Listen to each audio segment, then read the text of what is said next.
Yo, yo, yo, man. Yo, man. What's good with y'all boys? It's your boy forever, the Philly Fitness. Back at it again. Day 363. Man, after this, we only got two more days left. 200 push-ups left. And the challenge is completed.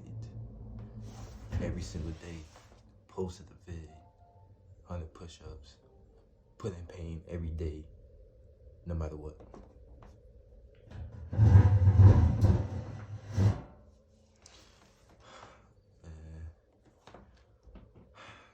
It's been improving so much this year. In the beginning, I can see how my push-ups was. You can see how my push-ups is now, man. I can see my improvement. Make sure I go to day one and watch all of that and look at the improvements, man. Look at day one. But share with a friend, we growing every day.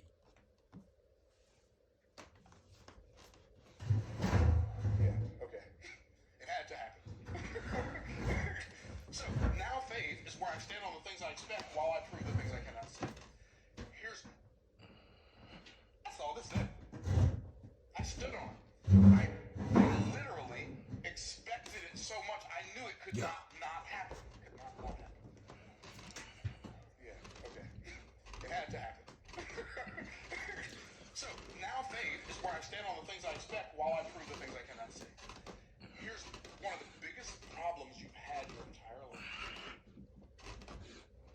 Is you've been programmed to expect unfavorable outcomes because you know what they look like. You have a very clear picture of what it's going to look like, what it's going to feel like, how you're going to feel, what you're going to look like if it doesn't work. You have no clear, like your mental representation of how awesome it's going to be when it works is almost not, it's so blurry, it's almost non-existent. It's like watching a black and white TV from 1957. You can't see anything. It's like, every time I see footage from back then, I'm like, how do we watch TV back then? You can't see anything. It's like you're watching stuff in a snowstorm. It's really foggy. On a rainy day, it's like really bad. You can't see anything. But that's how it is for most people.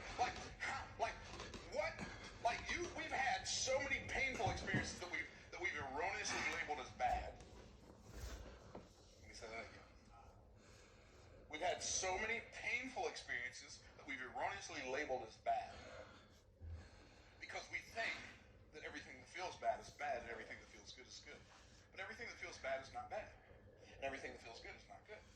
Some of the best things that ever happened to you in your life are some of the worst things that ever happened to you in your life. You remember Joseph and Jacob, right? Jacob was Joseph's father. They both had the similar circumstance. Jacob thought his son was dead. Joseph's brothers plotted to kill him. Joseph's brothers, like, we're going to sell him into slavery, but they didn't get a chance because God didn't want him to make a profit off of it, so he let the Midianites come get him out of the pit and go sell him to the Egyptians. So Joseph goes to Egypt, and now he's a servant in Potiphar's house instead of being a son in 55. Israel's house, in Jacob's house. Jacob's like, oh, well, this is so terrible. Joseph's like, I'm already here, I might as well make the best of it. And Potiphar had him running the whole house. Putting in pain. Then he gets thrown in prison because he refused to let Potiphar's wife seduce him. Now you know why Potiphar's wife threw him in prison, don't you? Because he knew Joseph was innocent. But he had to do something to save face. Because if he thought Joseph was guilty, he would have just killed him. He knew Joseph was innocent, and he knew who his wife was. He'd met her in the morning, but it wasn't that morning. Right? He's like, I know that woman I married. My mama told me about her. Okay, anyway, that's a different story for another day. And so he goes to prison for a crime he didn't commit. And then the butler and the baker, no candlestick maker. Now the butler and the baker get thrown into prison. And I just want to see if you are paying attention. Okay, the butler and the baker, they get thrown into prison. They have a dream. Joseph tells them their dream. He says to the butler, he says to to the baker, your dream means basically tomorrow you're going to be hanged. And the butler, you're going to be restored to your position. But just remember, when you're restored, don't forget about me. Tell Pharaoh about me. The butler said, how can I ever forget you, bro? You just told me what my dream meant, right?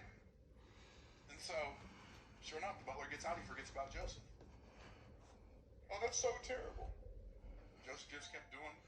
Joseph was in charge of everything in the prison. See, here's what's really interesting. When your attitude is right, you will grow where you're planted. You'll grow where you're planted. And you'll just realize that what the enemy is doing for evil, God's doing for good. And so, finally, he becomes prime minister. He meets like Pharaoh, and then Pharaoh meets his father, and Pharaoh asks Jacob, he says, how old are you, sir? Jacob says, 138 years, few and evil have been the days of the life of my people. 138 years is few and evil? Sounds like a lot to me. I'll take 138 right now. Like, we don't even need to negotiate. I'll take 138 right now. Right? That's 76 more years. I'll take it. Right? Few and evil have been the days of my life. Joseph's brothers, when their dad died, Joseph's brothers thought he was going to give him back. He said, y'all don't even understand. You meant for evil, God meant for good. The people that have done you wrong, the people that cheated you, the people that hurt you, if they intended it for evil, God meant it for good. And when Joseph named his children Ephraim and Manasseh, Ephraim means, God hath made me forget all of my labor and my toil in my father's house. God made me forget. I'm so blessed. God made me forget about the fact that my brothers